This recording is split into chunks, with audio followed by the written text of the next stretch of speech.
Nous rencontrons la famille d'un donneur potentiel avec l'équipe de réanimation, une fois que le diagnostic de mort encéphalique a été posé.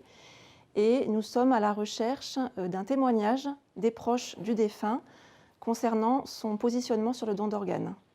On discute avec la famille, on cherche à mettre en évidence la personnalité du défunt, ses qualités, est-ce qu'il était généreux, est-ce qu'il participe à des associations, pour mettre en évidence le fait que, même si la famille ne connaît pas ses volontés, elle peut penser qu'il aurait été prêt à donner ses organes.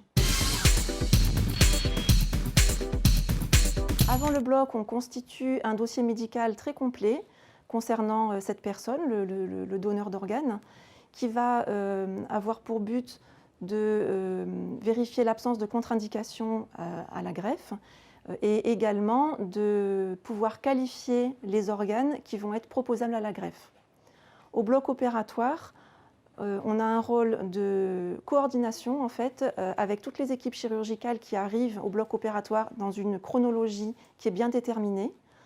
C'est une intervention chirurgicale qui se déroule dans les mêmes conditions que pour n'importe quel patient qui va au bloc opératoire, avec la même rigueur, avec beaucoup de respect. C'est quelque chose qui nous tient très à cœur, le respect du donneur dans ces derniers moments-là.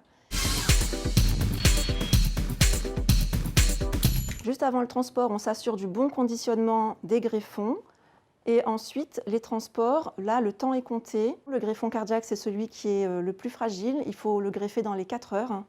Le greffon pulmonaire, c'est dans les 5-6 heures. Le foie, c'est une petite dizaine d'heures. Et les reins, on a un peu plus de temps.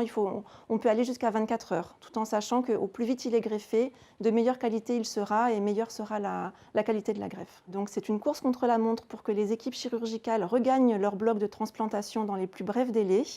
Et pour cela, on met en place des moyens.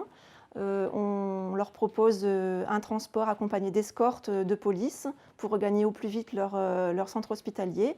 Ils peuvent aussi rentrer en avion avec des avions qui sont spécialement affrétés pour la greffe.